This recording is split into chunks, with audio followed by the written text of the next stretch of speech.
Hey everyone, my name is Tim Neher and I am a PhD student in the Department of Agricultural and Biosystems Engineering here at Iowa State. The focus of my research is on water quality monitoring, specifically for bacteria and antimicrobial resistance. Antimicrobial resistance is a way for bacteria to survive in the presence of an antibiotic.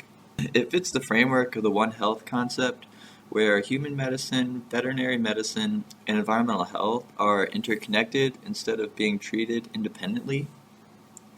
Antimicrobial resistance is well studied in hospitals, however, not as much is known on the impacts of antibiotic usage in the livestock industry on antimicrobial resistance, where antibiotics are used for much of the same reasons as in hospitals for the control, prevention, and treatment of diseases. The environment in the One Health framework is the source and sink of antibiotic waste generated by hospitals and agriculture, and is the home of organisms that naturally produce antibiotics. Many organizations, such as the Center for Disease Control and the World Health Organization, are calling for the prudent use of antibiotics in hospitals and agriculture to ensure effective antibiotics in the future, because antimicrobial resistance can persist and spread, with the worst-case scenario of antibiotics becoming essentially useless. This research is important to the sustainability of the livestock industry to ensure the effective use of antibiotics for the future, so that they may remain profitable, as antimicrobial resistance could seriously disrupt operations due to significant decreases in animal health. The type of research projects that I work on are for developing better ways to monitor antimicrobial resistance in the soil and water in the agricultural landscape. The manure produced by livestock administered with antibiotics generally contains high levels of bacteria and antibiotic-resistant bacteria, as well as undigested antibiotics. The manure is typically applied to row crops as fertilizer, which is a common agricultural practice. So it's important to have efficient monitoring indicators to track the trends in antimicrobial resistance over time, and to evaluate the effects of best management practices on antimicrobial resistance.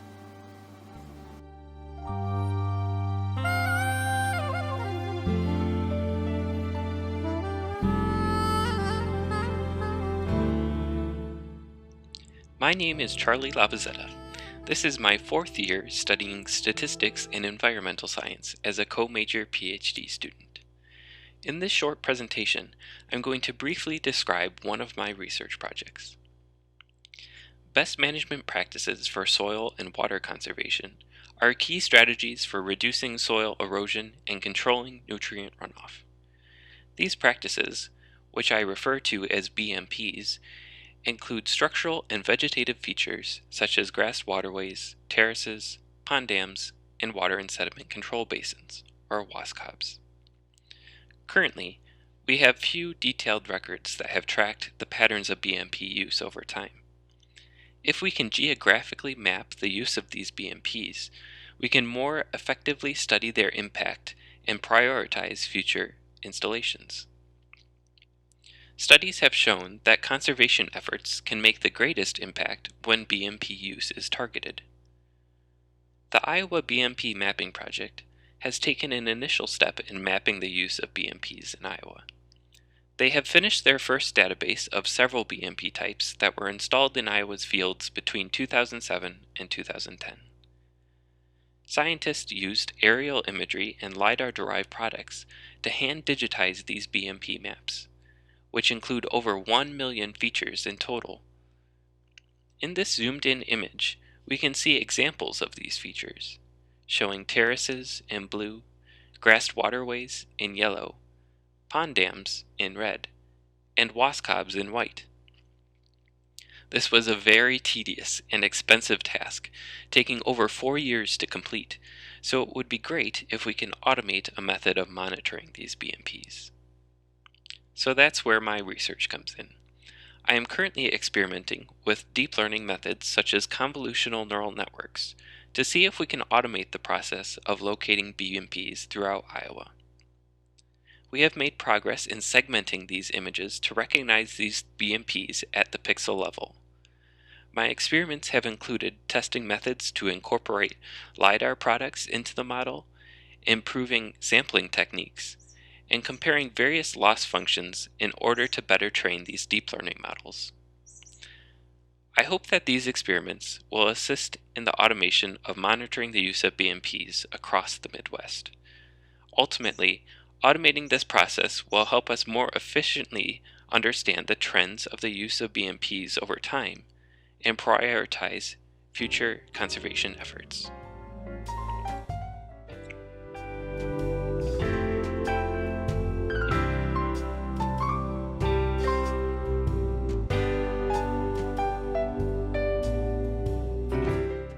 Hello, my name is Meyer Bohn, and I'm a PhD student studying digital soil mapping at Iowa State University.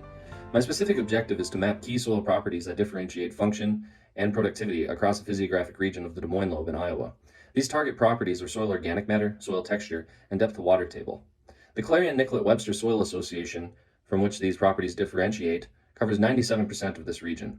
Soil formation has occurred in glacial sediments controlled by past erosion deposition processes impacted by near-surface hydrology.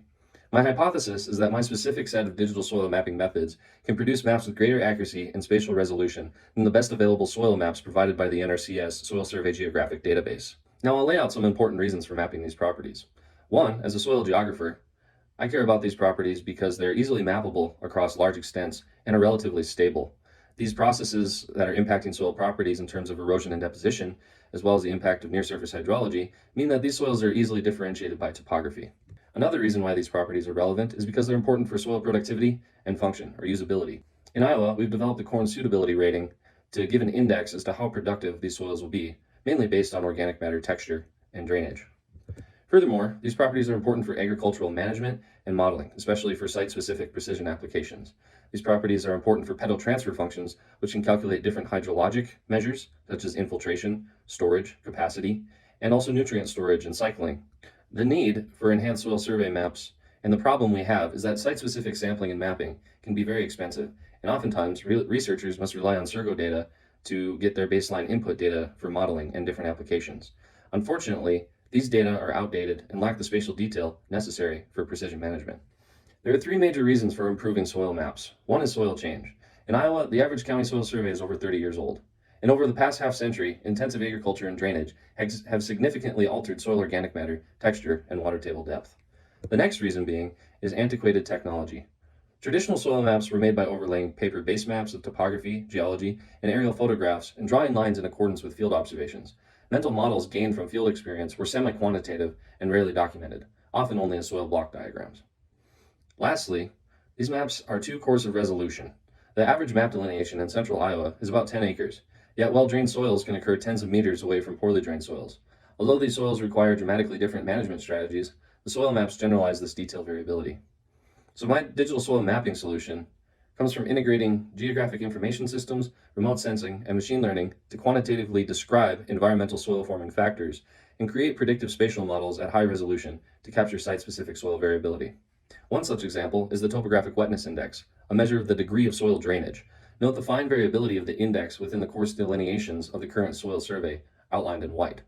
I've compiled a comprehensive database with thousands of legacy soil samples and nearly 200 new field samples, and I've generated over 500 land surface derivatives with an emphasis on unique high-resolution terrain derivatives as to capture that site-specific fine within-field soil variability. The resulting maps will generate predictions at 3-meter resolution, and not only for the surface, but for several depth intervals down to 2 meters. The project is not yet completed, but join me later today as I discuss preliminary digital soil mapping investigations, accuracy metrics, and performance comparison against Surgo. Thank you.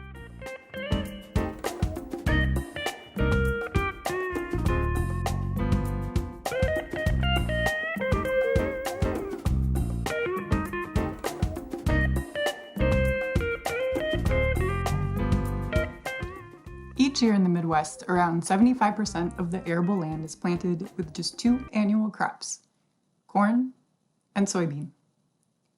It wasn't always this way. For example, Iowa used to grow substantial amounts of oats, wheat, rye, alfalfa, and even apples.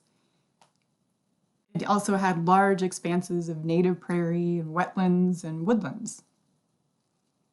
By simplifying the landscape so drastically, we've robbed it of the ability to buffer our towns against flooding. We've made farmers more susceptible to market shocks. We've lost the ability to support and enjoy iconic Iowa treasures like a summer swim in the lake, a bird hunt in the prairie, and the joy of watching monarch butterflies migrate. It doesn't have to be this way. There is a robust body of research showing diversified cropping systems can sustain high levels of agricultural production, while simultaneously requiring fewer inputs, providing areas that support natural beauty and enjoyment, all while being better buffered against weather and market shocks. And yet, these simple systems persist. They not only persist, but they're expanding. Transitioning to more diverse systems will require concerted effort from the public, government, and corporations. In the meantime, a few researchers continue to find out how targeted diversification of these systems can benefit society.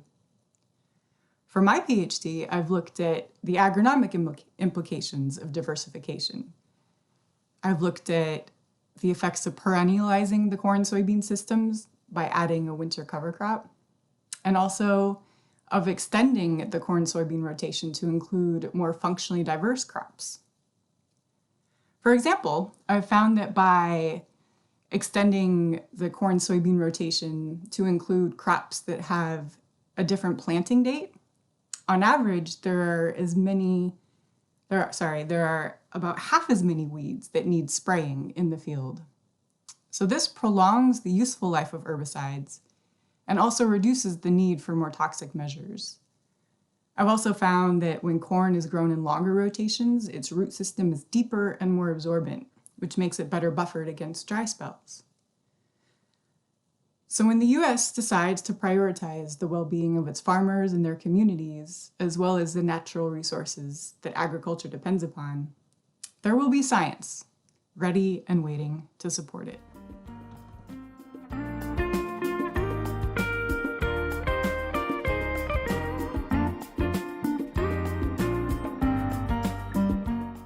Hi everyone, I'm Garrison Gunter and I'm from Dr. Brown's lab group.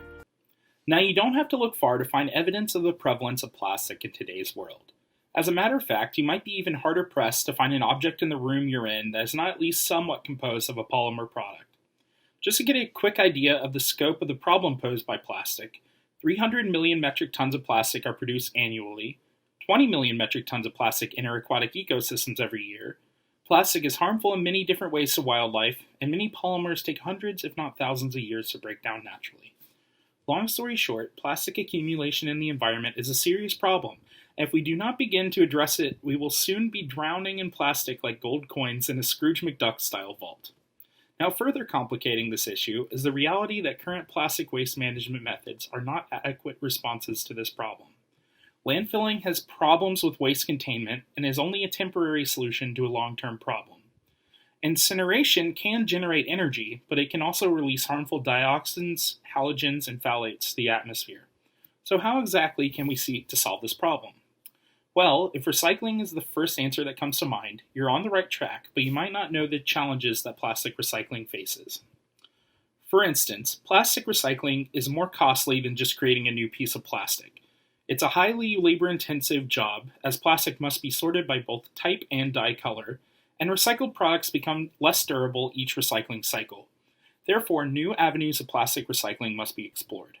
To achieve this, thermal oxidation, or TOD, of plastic is proposed as a method of converting plastic waste into oxygenated products that yeasts are capable of eating.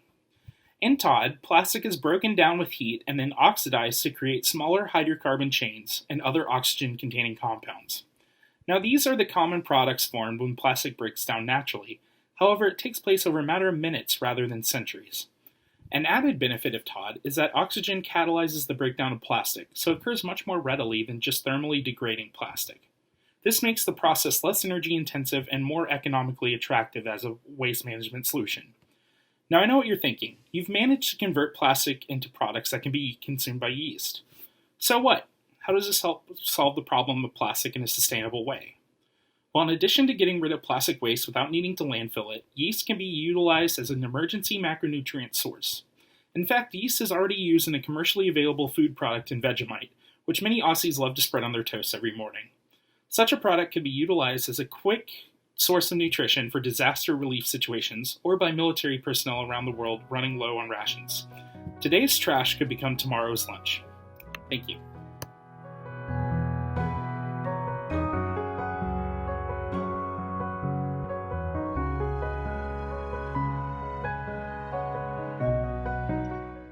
Hello, my name is Matt Nowatzke, and today I'm going to be talking about Iowa, where 80% of all land is agricultural, and 90% of that agricultural land is in a two-crop annual monoculture of corn and soybeans. Because these annual systems only grow for part of the year, they leave the land bare and vulnerable for several months, leading to many environmental problems, including erosion, nutrient loss to waterways, and greenhouse gas emissions. On top of that, large parts of Iowa farmland are either breaking even or consistently losing money. In the top left, we have what are commonly referred to as prairie potholes, areas of farmland that would traditionally flood year after year. Though, as you can see from the photo, prairie pothole is probably an understatement since you could go canoeing in some of these places. Now, apart from rice, crops don't really grow well when they're flooded, so in areas like these, it's not only environmentally damaging, but also unprofitable when crops fail to grow. My research focuses on using public weather, soil, spatial, and economic data combined with a dynamic crop model to simulate within-field profitability and how alternative crops might perform in Iowa, both from a crop production but also a farm economic standpoint. One area of crop production that would help towards amending many of our environmental problems would be to plant perennials in place of some of our annual crops. Perennial crops, which would be actively growing in the spring and fall when our land is otherwise devoid of plant cover, could reduce soil erosion, runoff, use excess nutrients, and, of course, grow, where otherwise annual crops would fail and farmers would lose money. In the bottom left photo, you can see prairie that has been planted in rows alongside annual crops, and on the bottom right, we have pasture. Using the crop model APSOM, we hope to be able to simulate these and other crops such as switchgrass, miscanthus, and perennial grains like intermediate wheatgrass, helping both the environment and the farm economy. However, for me to say these outcomes will happen is much easier said than done. On the other part of my research, I focus on people who, unlike our crop model, are rather unpredictable and often must make complex decisions while under many external influences that are often not taken into account when these precision agriculture and conservation tools are actually designed. In order to understand how people are using systems like ours, we plan to visit farmers at their homes and in the field, observing how precision agricultural tools and other factors in their personal environment might affect decision making. This way, we can ensure we're both making the right thing and making the thing right, once again leading into increased farm profitability and better environmental outcomes.